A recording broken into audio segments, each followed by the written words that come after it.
ofreciéndoles acondicionamiento físico a los ciclistas? Fíjate, una de las recomendaciones que yo doy, me llama mucho la atención, todos somos diferentes.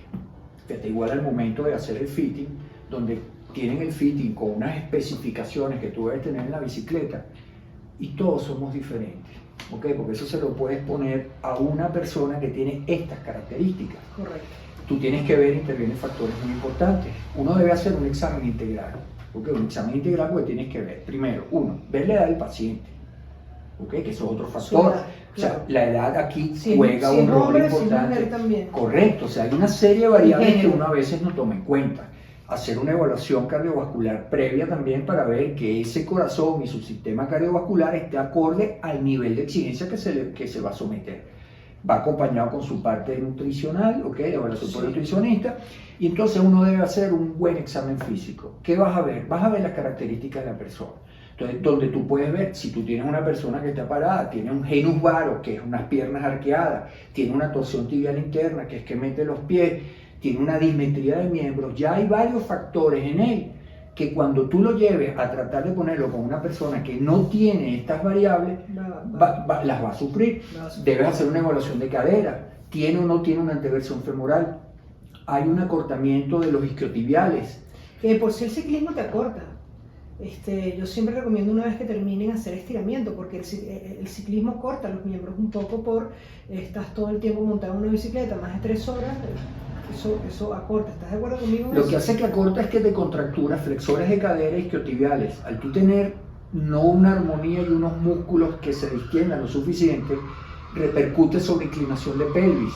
Y como llevas una postura en una flexión de cadera, ¿qué hace? Se produce un acortamiento, que ese acortamiento con el cansancio empiezas a castigar la columna lumbar y eso causa de dolor lumbar. Y eso con el estiramiento lo puedo mejorar. Claro, ahora si tú tienes una persona que viene, que tú lo vas a evaluar y tiene un problema de acortamiento, de los flexores, tiene psoas ilíaco acortado, tiene problemas de banda iliotibial, tiene una contractura de isquiotibiales o una debilidad en isquiotibial, que él tiene un desbalance. Yo debería comenzar a trabajar todo lo que es la parte, el estiramiento, el fortalecimiento de la estructura que está débil para tener un buen equilibrio, y yo le empiezo a exigir.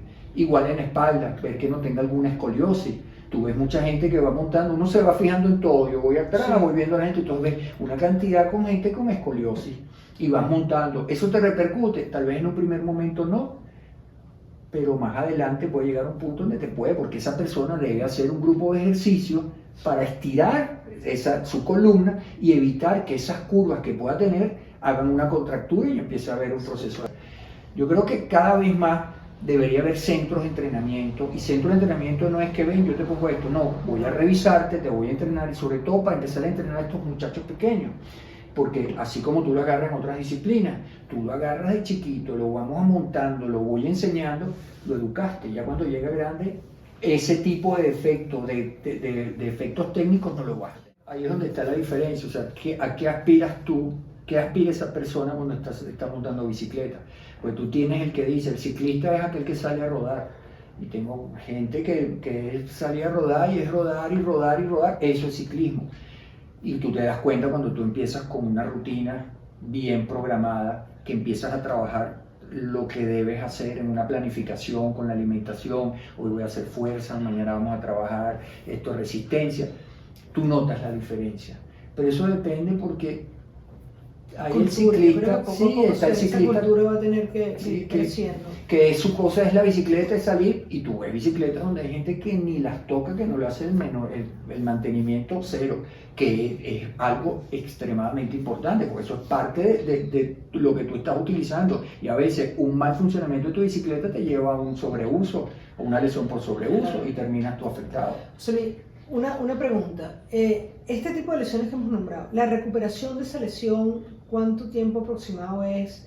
¿Cómo sería la recuperación? Normalmente esos ciclistas pueden regresar otra vez. Tú que fuiste incluso ejemplo de una lesión que tuviste por un traumatismo en una caída de bicicleta de montaña. O sea, ¿qué pasa después que el ciclista tiene ese tipo de lesión? ¿Cómo sería la recuperación en estos casos? Va a depender mucho del tipo de lesión que tenga. Vamos a hablar de lesiones traumáticas. A veces lo ves algo tan simple como que te caíste de la bicicleta, vas rodando, bajando Guarena, vas a 60 kilómetros por hora, desliza, tú te imaginas la lesión de piel tan grande que tienes, correcto. Son lesiones que, bueno, no te fracturaste, no te pasó nada, no, pero tú tienes una lesión de piel importante que cuando tú lo conversas con los cirujanos plásticos, tú ves que prácticamente ningún ciclista que tiene una lesión de este tipo consulta al cirujano plástico. Cuando tú hablas y muestras esa lesión al cirujano plástico, él te dice, mira, tú lo puedes hacer las curas en casa, empiezas a limpiarte tu herida, hay que raspar un poquito, el que lo sabe, pues tienes que quitar todo ese asfalto y toda esa cantidad de tejido que tienes de bridar todo lo que es esa herida. No lo haces, se te va a curar, pero tú estás alargando el tiempo de cicatrización. Te ve un cirujano plástico, me comentaba uno de ellos que dice, mira, se hace una dermoabrasión, ¿okay? Que es que te quito unas cosas aquí, tu recuperación se viene a la mitad. Entonces, lo que son tiempos de recuperación va a depender mucho si es una lesión traumática o una lesión por sobreuso. Vamos a poner un ejemplo, una fractura de clavícula. Dependiendo del tipo de fractura, si es una fractura no desplazada, tú puedes decidir no operarla. Ahora, no operarla, ahí tienes dos variables. ¿Qué edad tiene esa persona? Es distinto a una persona de 20 años que se fracturó la clavícula a una persona ya de 50, 60 años, donde hay unas variables que van a cambiar, ¿ok? Entonces tú ahí lo que estás haciendo, y hay trabajos científicos demostrados que los ciclistas que superaban las fracturas de clavícula de élite tenían el reintegro a su actividad competitiva mucho más rápido que el que no superaba. Una fractura de clavícula, mira, tranquilamente, tú la reduces a las 6 semanas, 7 semanas, va todo muy bien, ya empiezas a trabajar, y antes, porque puedes estar trabajando en casa en un rodillo por el tema del miedo a estar manejando y te vayas a caer y te vayas a volver a dar un golpe. Cuando te vas a lesiones por sobreuso, también va a depender mucho en la fase que tú estás agarrando la lesión. Por eso es importante, tú tienes una lesión, deberíamos tratar de abordarla en las primeras entre 2 y 4 semanas, donde tú estás hablando que son lesiones en fase aguda. Generalmente está asociado a tendinitis, ¿okay? Que son tendinitis o tendinopatía, que son procesos inflamatorios de los tendones. Tienes la tendinitis de la pata de ganso, tienes el tendinitis del tendón rotuliano, tendinitis del cuádriceps, pero eso no ocurre. Tú agarras a una persona en fase aguda, tú puedes hacer todas las fases de tratamiento, pones reposo, utilizas los medicamentos antiinflamatorios, inicias ya de una vez un programa de terapia donde trabajas con ultrasonido, puedes trabajar con ondas de choque, puedes trabajar con láser, ¿okay? Hoy en día se está manejando cada vez más el uso de lo que son los biológicos dentro del tratamiento de este tipo de lesiones. Tú haces un eco, ubicas dónde está la lesión y ahí colocas lo que es el plasma rico en plaquetas o células mesenquimales, correcto, que van a trabajar sobre el músculo que está lastimado, y la recuperación es mucho más rápida. Tiempo, uno a veces no lo estima, o sea, es muy difícil, tú lo estás agarrando en esa fase, te puede llevar tranquilamente 4 a 6 semanas en volver a recuperarte para estar al nivel que estabas previo. Las crónicas ya te llevan más tiempo, porque te viene una persona que tiene 4 meses sufriendo de esto, ya el proceso pasó de una inflamación aguda a una inflamación crónica. La inflamación crónica tiene un proceso mucho más largo que sí les va a retardar lo que es el tiempo de volver a su actividad deportiva, como va a ser que los tratamientos tengan que muchas veces ser más agresivos. Y la edad sí juega un papel importante, un factor importante, porque tú ves, te repito, un muchacho se cae 20 veces, rebota, da 3 vueltas, se para, a las 2 semanas está montando bicicleta. Tú te caes, te fracturas el brazo, uy, eso se lleva a los 6 meses, todavía mueves el brazo y te duele. ¿Okay? O sea, entonces hay que individualizar por el tipo de lesiones. Yo creo que aquí lo importante es saber la persona que está montando, que es el primero, y dice, mira, algo estoy haciendo mal, yo cambié de zapato y fíjate, me está doliendo el pie, me está doliendo la rodilla, oye, me empezó a doler la espalda, yo tengo que parar y ver, descanso, me reviso, mira, puse mal la traba, ¿qué hice? ¿Por qué me está ocurriendo esto? Se repite en una segunda rodada, oye, déjame averiguar y déjame pedir ayuda a ver qué. Entonces eso es importante porque generalmente el grupo deportivo va más en un primer momento a su fisioterapeuta, a su entrenador, correcto, que es la persona con la que tiene contacto. Entonces ahí juegan ustedes un papel muy importante en reconocer y decir, mira, no, esto sí es una mala técnica, vamos a trabajar esto, vamos a hacer esto por aquí, o no, mira, esto debe ser evaluado porque si no, se nos va a complicar. Bueno, la gran mayoría con el reposo, el acomodar o verificar cuál fue el problema técnico que te causó esto, la mala posición, o que fue un sobreuso que hiciste, una ruta o una carga excesiva para tu parte muscular. se resuelve en una fase aguda sin ningún tipo de problema. ¿Cuándo debemos usar hielo y calor? Siempre debes utilizar en la primera fase, en un traumatismo, los primeros 3 días debe usarse frío. Siempre debes usar el hielo. Así sea de tendones sí, o... ¿sí? Es una fractura, habría que consultar claro, y ver, hay que movilizar. Por supuesto, la fractura, correcto, sí, claro. Pero incluso hasta el paciente operado en el momento, en fase aguda, tú le mandas colocar el hielo para que se recupere. El hielo, los primeros 3 días, hay medidas básicas donde tú lo que haces es un traumatismo, debes hacerle una compresión, frío local, reposo. Y acompañarlo de un ciclo corto de antiinflamatorio. Correcto. El calor generalmente uno lo pasa a usar a partir del 3er día, donde ya pasó esa fase aguda, tú lo que buscas con el frío es un proceso de vasoconstricción, ¿ok? Y restringir un poco esa fase inflamatoria en ese momento, porque tú ves la gente que se pone calor, te pasó con el esguince muy frecuente, mira, me puse el esguince, no, yo me puse eso en calor, y te viene con ese pie muy inflamado, a diferencia del que lo pone en el frío, donde tú dices, mira, sí está inflamado, pero no tiene el nivel que tiene el que pone el calor. Siempre en una fase aguda, los 3 primeros días debe ser frío local. 10 a 15 minutos. ¿Llamamos fase aguda, disculpa? Los 3 primeros días. Los 3 primeros días. Okay. Los 3 primeros días. Los 3 días de la lesión frío. que tenga es frío. Frío. Sea la lesión que sea, se pone frío.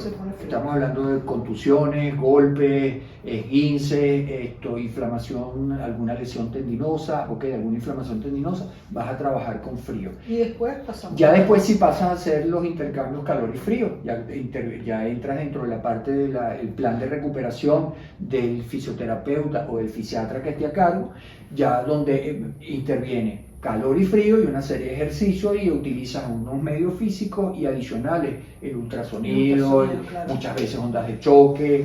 El calor y frío, 5 minutos, 5 minutos. Sí, yo lo indico 10 minutos, 10 minutos calor, 10 minutos frío. Igual, ¿Qué hace que combines el calor y el frío? Hace primero una fase de vasodilatación con la parte del calor, donde tú estás buscando ¿qué hace con la vasodilatación? Que fluya. Okay, pues tú, claro. ¿Qué te va a producir a ti la reparación de algo que te lastimaste?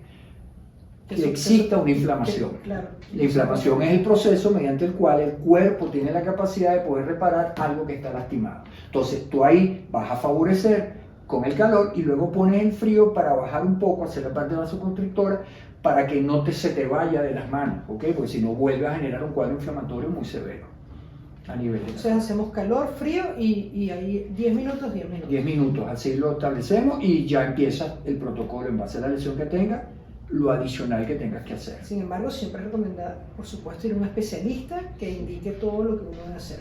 La otra cosita también que yo practico a veces es cuando tengo una carga muy fuerte, por lo menos 5 horas de ciclismo, yo llego a mi casa y pongo, eso sí te lo digo de manera personal, pongo 3 bolsas de hielo, le echo agua y me meto en esa ponchera y de verdad yo siento un alivio pero extraordinario. O sea, yo siento que la recuperación es extraordinaria.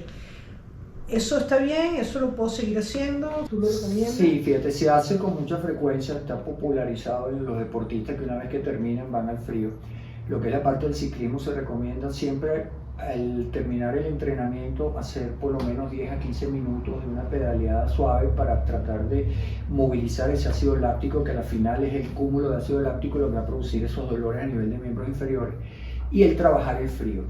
Estaba revisando hace poco unos trabajos de la gente de Fidias en España, que es una gente que maneja la parte de rehabilitación en competidores de alto rendimiento, y hay unos trabajos donde hablaban que ya eso no hay unas partes científicas donde empiezan a hablar que no era tan así por el efecto que producía el colocar el frío tanto tiempo a nivel de miembro.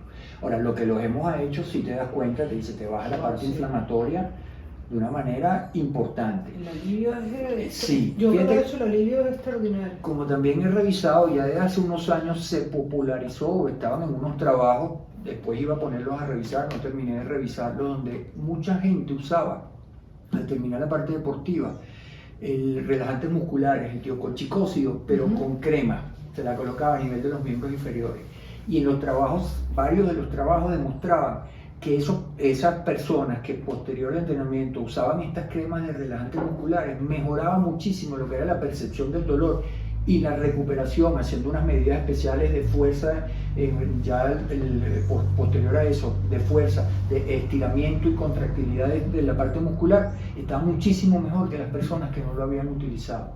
Entonces, hay muchas cosas a nivel científico que te pueden estar ayudando. Yo creo que el seguir usando el frío en la forma que uno lo usa está demostrado que es así y todo el mundo lo utiliza y le produce muy buenos resultados porque te baja el proceso inflamatorio. Hablemos de los masajes de descarga. ¿Qué opinas sobre los masajes de descarga una vez a la semana, cuando tienes unos entrenamientos fuertes? ¿Crees en los masajes de descarga? Sí, sí creo en ellos. No voy como debería ir, pero tú te das cuenta que cuando te lo hacen, tú masajear el músculo, ¿qué estás haciendo? Cuando tú haces una actividad repetitiva de fuerza, tú produces un estrés a nivel del músculo. Correcto. Ese estrés te lleva, para que el músculo se desarrolle, cuando estás a un nivel de esfuerzo muscular importante, tú lo llevas a que existan roturas a nivel miofibrilar. Esas roturas miofibrilares son las que van a hacer que el músculo se empiece a hipertrofiar. Entonces, muchas veces también tienes puntos donde se forman lo que uno llama nudos, que son contracturas musculares, que por más que tú tomes medicamentos, cuesta mucho cuando tú tocas esos puntos y dices, mira, tiene un punto gatillo aquí. El masaje te lleva a eso, porque tú trabajas eso, bien sea con la acupuntura o con el masaje, la presión. Entonces sí te produce un beneficio y tú te das cuenta, cuando te lo haces, tú sales, tú dices, oye, qué maravilla, qué diferencia. Sí tiene su Sí sucede que una vez que lo haces, es muy común que los primeros 3 días que vuelvas a agarrar la bicicleta te sientes como suave, como flojo, como que te falta fuerza, pero eso también es un proceso común que puede suceder. Correcto. ¿Cierto? Igual que al comienzo, cuando tú lo haces la primera vez, sales muy adolorido. Correcto. Okay, entonces sales muy adolorido pero ya después, una vez que lo haces como parte de tu recuperación dentro de tu esquema de entrenamiento, sí tiene una cabida bien importante. Yo lo recomiendo una vez a la semana, cuando la carga es muy fuerte.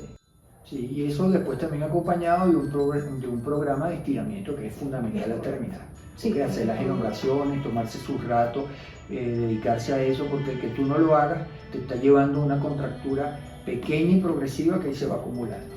Y es después muy difícil, una vez que tienes ya un proceso de contractura establecido como tal, el volver a llegar a una primera fase donde tengas un músculo, un tendón muy flexible que te permita hacer esto, no te vaya a repercutir en lo que es en tus nuevos entrenamientos, porque llega un momento donde te limita, realmente te limita el seguir mejorando tu condición. José Luis, bueno, un placer haberte tenido acá.